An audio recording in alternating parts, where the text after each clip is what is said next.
Ready? Start.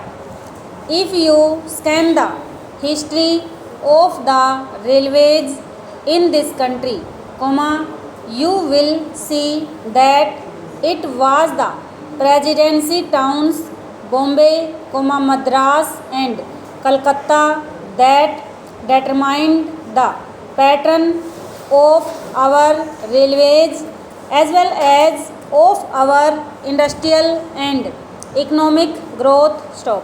The British, when they landed in this country, established trading centers called forts. Stop.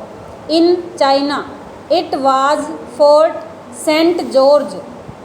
In Kolkata, it was Fort St. Williams, and in Mumbai, it was merely a fort, and there was one in Surat also. Stop. It is these trading establishments which determined the pattern of government, the pattern of administration and every other pattern under the British regime. Stop. They constructed the railways, they established the industries, they located their armies with reference to these three presidency towns. Stop. This idea of the presidency towns determining the pattern of our social structure, industrial advancement and the system of our railways still persists. Stop.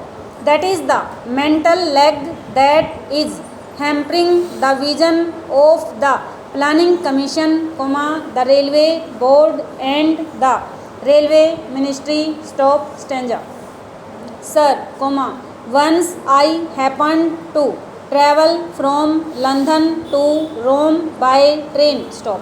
Another time I had to travel from Moscow to Leningrad by train. Stop. Nowhere did I find on the continent of Europe lines of varying breadth. Stop. It is all a uniform gauge. Stop. So is it in Russia? It may be 6 feet. Stop. There in America, in very industrially advanced country, you find that the gauge is uniform. Stop.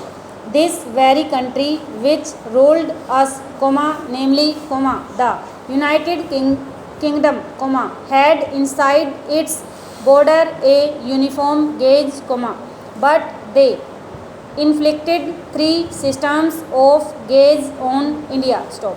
They thought that would perpetuate what is called their domination, or in the negative sense that it would impede the industrial and economic growth of India. Stop. Secondly, it would make India always the customer and purchaser. Stop. Over.